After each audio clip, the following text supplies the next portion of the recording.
時至今日，人工養殖技術越嚟越發達，好多海魚已經做到規模化生產。但總有幾種海魚，憑住自己倔強嘅天性，依然堅守喺野生世界，幾乎冇辦法俾人養殖，係大海送俾我哋嘅純天然野味。最近我請教咗一位喺海邊生活咗幾十年嘅老漁民，佢話我知市面上有8種海魚，幾乎全部都係野生，味道非常鮮美，見到千祈唔好錯過。第一種，帶魚。講起帶魚，相信大家都食過，但你肯定喺街市從未見過活嘅帶魚。你知唔知點解？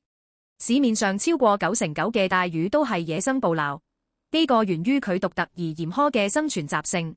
帶魚係一種深海洄游性魚類，棲息喺水深60到100米甚至更深嘅海洋中。佢哋已經適應咗深海高壓環境，一旦離開深海，因為水壓急劇變化，魚會突然膨脹甚至爆裂，導致死亡。呢個就係街市幾乎見唔到活帶魚嘅根本原因。所以我哋平時買到嘅都係冰鮮或者急凍帶魚。除咗水壓問題，帶魚天性兇猛難以馴化，佢哋以小魚小蝦等活體餌料為食，對人工配合飼料根本冇興趣。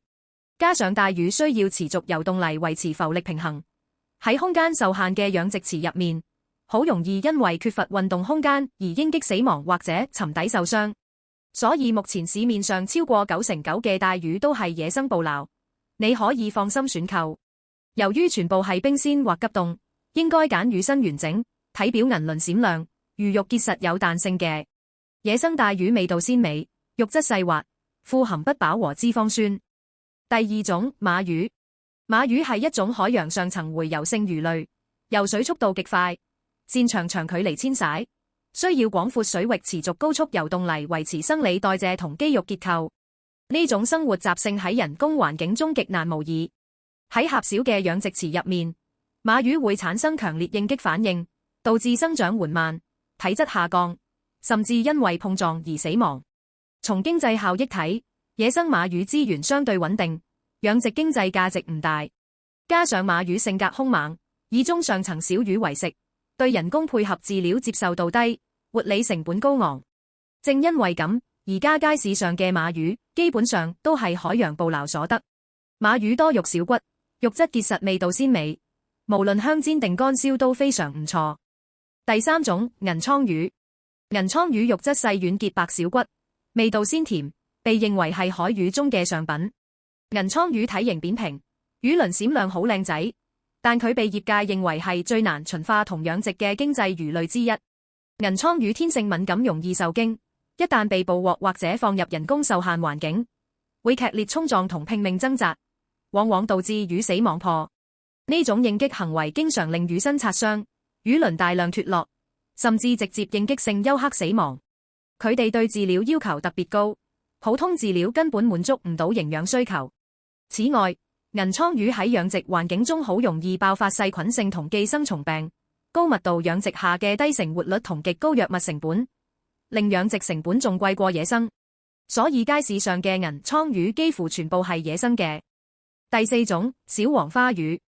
小黃花魚係典型嘅暖溫性底層結群洄游魚類，目前完全依靠海洋捕撈。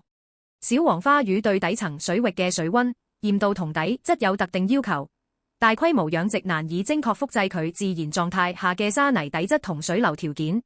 小黃花魚個體相對細小，單位養殖成本同街市售價相比，經濟效益唔明顯。相比之下，佢同類嘅大黃花魚因為體型更大，售價更高，先至有大規模養殖嘅經濟基礎。小黃花魚肉質呈蒜瓣狀，細嫩鮮美，常見做法係乾炸或家常紅燒。雖然有個別研究機構進行緊人工繁殖試驗，但成本太高，冇辦法實現大規模養殖。街市上賣嘅小黃花魚幾乎全部係野生嘅。第五種，秋刀魚。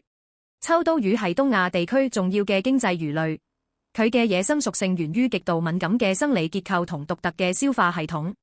秋刀魚嘅魚鱗好容易脫落，魚身受損後極易感染，對水質、溫度、溶氧等環境變化非常敏感，只要稍微覺得唔舒服，就會四圍亂撞而死，所以冇辦法人工養殖。而且秋刀魚無胃，需要不斷進食，否則唔長肉甚至餓死。喺人工環境中維持高頻率、高成本嘅餵食機制，經濟上不可行。目前街市上基本見唔到養殖嘅秋刀魚。秋刀魚每年秋季回游到近海，脂肪含量最高，魚油豐富。經典做法係鹽燒，價錢合適嘅話不妨買多幾條。第六種，剝皮魚。剝皮魚又叫馬面魚、麵包魚，佢哋生活喺寒冷嘅深海，捕撈難度同成本相對較高，但呢個並非冇辦法養殖嘅根本原因。剝皮魚肉質結實，味道鮮美而且冇細骨，但外形唔係咁靚仔，而且需要剝走厚厚嘅粗糙外皮，令佢喺高消費市場中嘅接受度不及其他魚類，所以冇人願意投資人工養殖。野生剝皮魚嘅資源量相對穩定，價格屬於中低端。喺低附加值同有限市場需求嘅背景下，投資進行人工養殖，尤其要克服深海魚類環境嘅挑戰，經濟上唔划算。其實剝皮魚肉質結實，味道鮮美，適合紅燒、清燉或製作魚乾。雖然外形唔靚，但營養價值真係好高。目前街市上全部係野生捕撈嘅。第七種，沙甸魚。沙甸魚屬於群居性海洋魚類，係大海入面嘅小魚仔。沙甸魚高度群居，養殖需要模擬龐大魚群密度同特定洄游路徑，技術難度大。同時個體細，價格低，養殖嘅投入產出比極低。沙甸魚係典型嘅海洋食物鏈底層物種，繁殖能力極強，喺世界各大漁場資源量極其龐大，野生捕撈已經可以滿足全球市場大部分需求，唔需要人工增殖。呢種魚營養價值好高，富含奧米加3脂肪酸。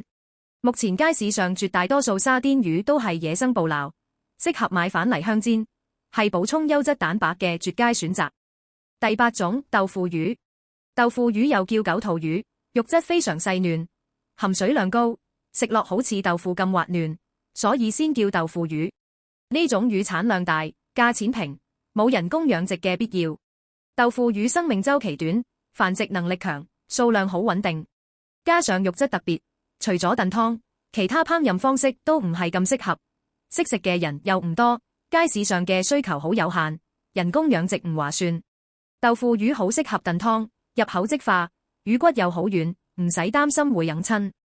以上呢8種海魚，目前好少或者完全冇人工養殖，大家可以放心食，因為係野生嘅，而且多數係深海或者高速洄游魚類，佢哋離水後會迅速死亡。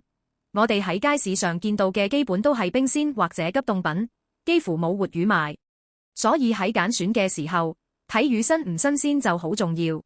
無論冰鮮定急凍，魚應該係鮮紅色，呢個係判斷魚身新鮮度嘅首要標準。如果魚顏色發灰發暗或者有黏液，就唔建議購買。大魚、銀倉魚要睇魚身光澤同魚鱗完整，銀光閃亮。馬魚同秋刀魚要魚眼清澈，魚身完整冇明顯損傷。用手指輕輕按壓魚肉，魚肉應該迅速回彈，證明魚身結構結實，冇經過反覆解凍。買咗之後，應盡快放入雪櫃冰格冷藏保存，最大限度鎖住佢野生嘅鮮味同營養。